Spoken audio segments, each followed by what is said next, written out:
Coucou la communauté, j'espère que vous allez bien, je suis ravie de vous retrouver dans un partage. Voilà, déjà je remercie, je dis bienvenue, je souhaite la bienvenue aux nouveaux abonnés. Voilà, merci de votre visite, merci de vos abonnements, merci de votre présence. Merci de découvrir la chaîne, de me découvrir, et puis vous êtes les bienvenus sur Cœur Royal. Moi c'est Julie. Alors sur cette chaîne, je ne fais pas que des guidances, je ne tire pas que les cartes, je propose d'autres choses, puisque je suis quelqu'un d'éclectique. Ça je ne l'ai pas dit assez souvent, j'aime beaucoup de choses. J'aime les arts divinatoires, j'aime les arts dans son ensemble, le cinéma, la lecture, la photographie, la peinture. Je m'intéresse à énormément de choses.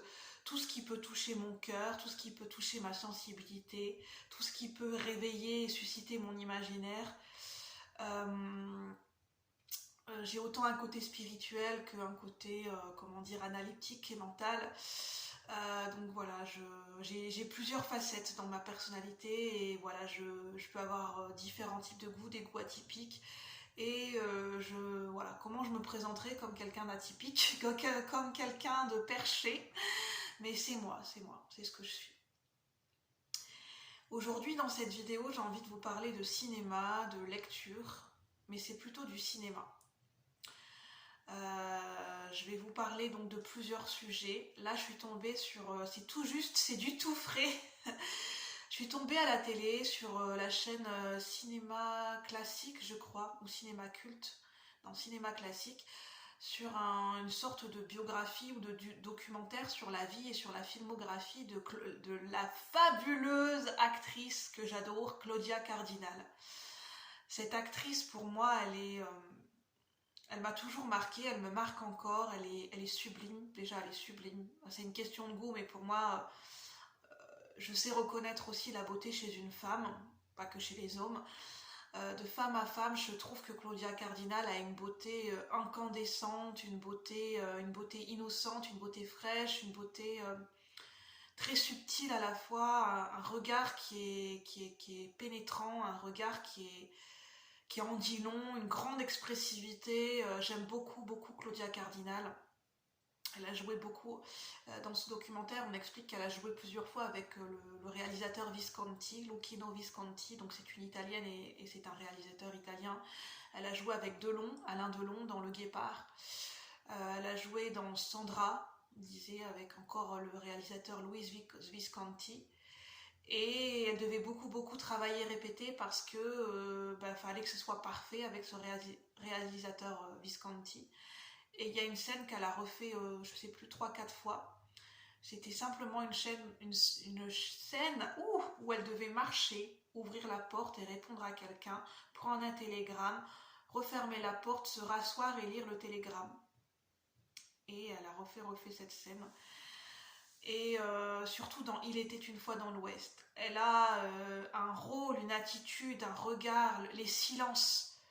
Le jeu de caméra, quand on voit sur son visage, les moments où elle ne parle pas, le regard, cette ambiance, et dans ce film, elle est d'une beauté renversante, quoi. Renversante, c'est un film qui a une ambiance qui n'a pas dû être facile à tourner, parce que c'est un film quand même qui m'a marqué, un film dramatique, un film qui peut être très pesant dans les silences, dans la musique, où toute une famille au début se fait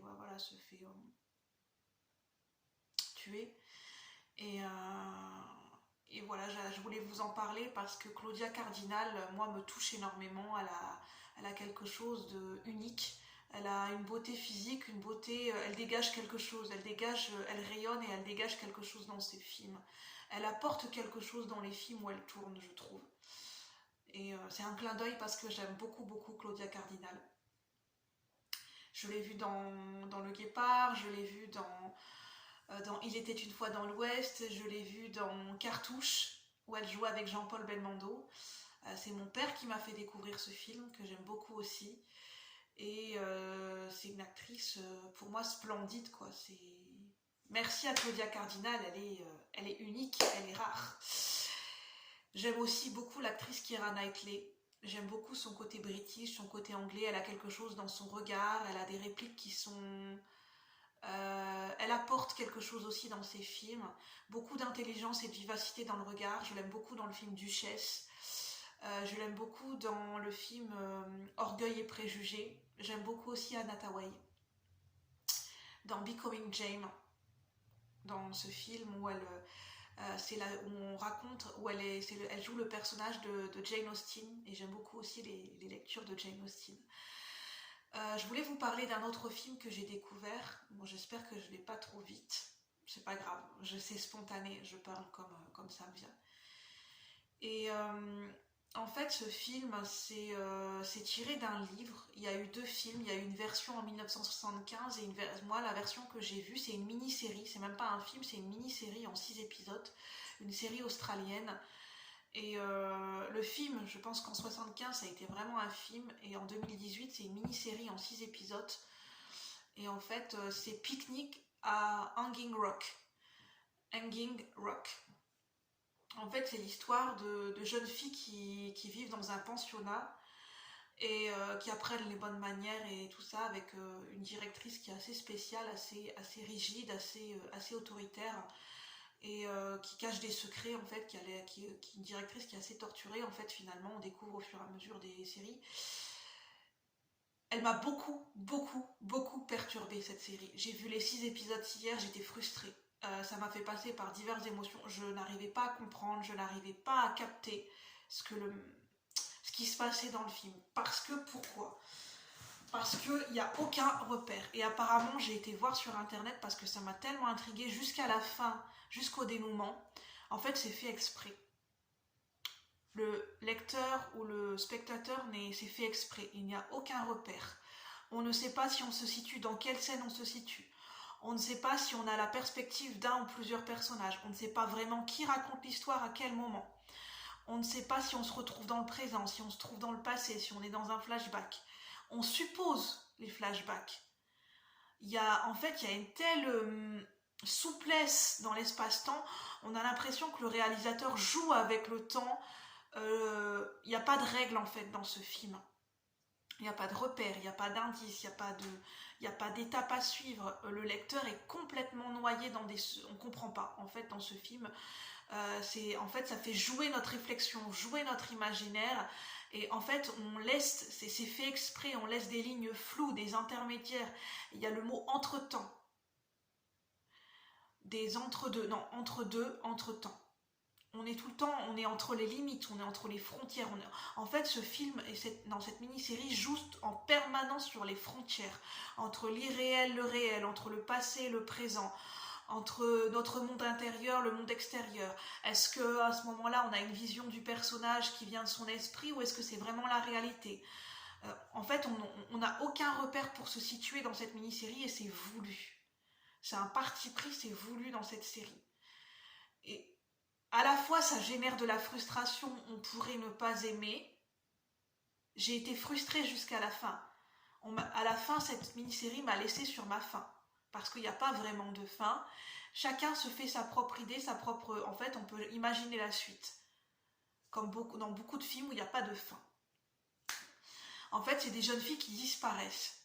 3 jeunes filles et une des professeurs qui disparaissent lors d'un pique-nique. En fait, on ne sait pas ce qui s'est passé. On retrouve, grâce à un garçon qui suivait ces jeunes filles, on retrouve une des jeunes filles du groupe, 3 jeunes filles qui étaient proches entre elles. Et en fait, cette jeune fille, elle devient amnésique. Elle ne se souvient de rien. Et même jusqu'à la fin, elle ne se souvient pas de ce qui s'est passé. Elle n'a aucun souvenir de ce qui s'est passé pendant la disparition. Quand elle était en randonnée avec ces jeunes filles, on ne sait pas. On ne retrouve aucune piste. Seulement, je crois, des vêtements. Mais ça, j'en suis plus aussi sûre. On ne sait pas. Parce qu'en fait, ce qui s'est passé, c'est que les autres jeunes filles jouaient beaucoup plus loin. Ces jeunes filles ont voulu faire une randonnée et ont grimpé un sommet, là où il y avait des monolithes, où il y avait des pierres aborigènes. Donc elles ont monté très très haut jusqu'à un sommet. Et en fait, elles étaient en contrebas, les jeunes filles. Ça, on le découvre par la suite au fur et à mesure des épisodes. Et elles ont suivi un sentier. Et en fait, ces jeunes filles, ce qu'elles avaient en commun, c'est qu'elles voulaient être libres. Elles ne voulaient pas vivre la vie que leurs parents avaient choisie pour eux. Elles ne voulaient pas suivre les règles du pensionnat. Elles voulaient faire des vœux, elles voulaient être sauvages et libres comme des chevaux. Et elles en ont profité, elles voulaient, pendant la randonnée, et pendant que tout le monde dormait, pendant que tout le monde jouait, pendant que la gouvernante dormait, en fait, elles en ont profité pour suivre un chemin et elles se sont de plus en plus éloignées. La gouvernante se réveille quelques heures plus tard, c'est un monsieur qui la réveille. Elle dit bon, bah, ça va être l'heure de partir, il est 15h30. C'était dans les années 1900, c'était pour fêter ce pique-nique, c'était pour se fêter la Saint-Valentin. Et en fait, on cherche, il y a des battues, personne ne retrouve ces jeunes filles. La jeune fille qui est retrouvée quelques heures plus tard n'a aucun souvenir de ce qui s'est passé pour ses amis. Et en fait, on ne sait pas. Aucun indice, rien. On ne sait pas ce qui s'est passé. Et moi, comme en fait dans ce film, on joue beaucoup entre les espaces-temps. On ne sait pas si on est sur du passé, sur du présent, il y a des flashbacks. On ne sait pas si c'est raconté de par l'esprit de quelqu'un qui imagine quelque chose. On joue beaucoup sur les frontières, pour moi, entre le rêve, l'imaginaire, le réel et l'irréel. Pour moi, ma théorie, parce que chacun peut se faire sa propre interprétation, parce qu'il n'y a pas vraiment de fin, et même dans le livre, pour moi, ma théorie, c'est les univers parallèles. Alors moi, j'y crois beaucoup aux univers parallèles, ça n'a rien de loufoque pour moi. Ça parle de plans vibratoires, de différents plans de conscience qu'on peut se trouver au même moment, à même instant avec une personne. Comment je peux expliquer ça? C'est des réalités qui se superposent. Pour moi, ces jeunes filles sont toujours au même endroit. Elles sont toujours dans leur randonnée au rocher. Simplement, elles sont dans une réalité vibratoire qui est différente de la matière et du présent. Du présent dans cet espace-temps dans lequel les autres pensionnaires se trouvent. Pour moi, elles sont toujours en train de faire une randonnée, elles sont là sans être là. Leur esprit voyage, elles sont dans un autre espace-temps. Elles sont dans un entre-deux. Mais ça, comme en fait, il y a beaucoup d'idées avec l'espace-temps, les frontières, les limites. Il y a une jeune fille qui parle d'entre-deux à un moment donné. Comme c'est flou entre le passé et le présent, entre les flashbacks, j'en suis venue à cette théorie, puisque chacun peut se faire sa propre interprétation. Et moi, c'est ce que j'ai ressenti dans le film. Comme c'est une série qui est fantastique, je me dis, pourquoi pas la théorie des univers parallèles, des différents plans vibratoires, puisqu'on sent qu'il y a une magie. Ce sont des cailloux, ce sont des pierres, des monolithes aborigènes. Pour moi, il y a une magie, c'est un lieu sacré, il y a des énergies très particulières dans ce lieu où elles ont fait cette randonnée. Et il y a dû se passer quelque chose sur le plan vibratoire ou des espaces-temps qui ont bougé, une autre réalité dimensionnelle, ce qui font qu'elles sont là sans être là, superposition de réalité et j'adore. En fait, je suis contente parce que c'est ma théorie et je me suis fait ma théorie et mon cheminement toute seule en regardant cette mini-série. Parce que j'ai eu envie de creuser, d'analyser, d'essayer de ressentir, comprendre, essayer de capter des mots, des impressions dans la mini-série. Et au final, j'ai eu raison, puisqu'à la fin, je ne m'y attendais pas, il n'y a pas vraiment de fin, chacun se fait sa propre interprétation. Mais je vous encourage à aller voir cette mini-série, ou ce film de 1975, je pense que je vais aller le voir, parce que c'est très marquant, parce que c'est un style qui est à part entière, parce que c'est déroutant. C'est frustrant, mais en même temps c'est à part, c'est unique, c'est pique-nique à Hanging Rock. Non, je sais plus. Hang Rock, pique-nique à Hang Rock. Rock comme le rock. Donc vous irez voir sur internet si ça vous dit. Et c'est ça que j'avais envie de vous partager dans cette vidéo, donc voilà. Je sais pas si ça sera compréhensible parce que quand un sujet me plaît, j'ai tendance à parler vite. Mais ça fait partie de mon caractère. Je suis quelqu'un où j'ai un débit de parole qui va très très vite parce que j'ai un cerveau qui fuse. J'ai beaucoup d'idées, j'ai un mental hyperactif, donc c'est difficile pour moi de canaliser mon débit de parole, mais voilà, ça fait partie de ma personnalité. Comme ça, vous me connaissez un peu mieux. Sur ce, je vous souhaite un bon week-end. Merci de m'avoir suivi. N'hésitez pas à liker, à commenter, à faire des retours. Et puis à bientôt. Bye bye la communauté. Merci.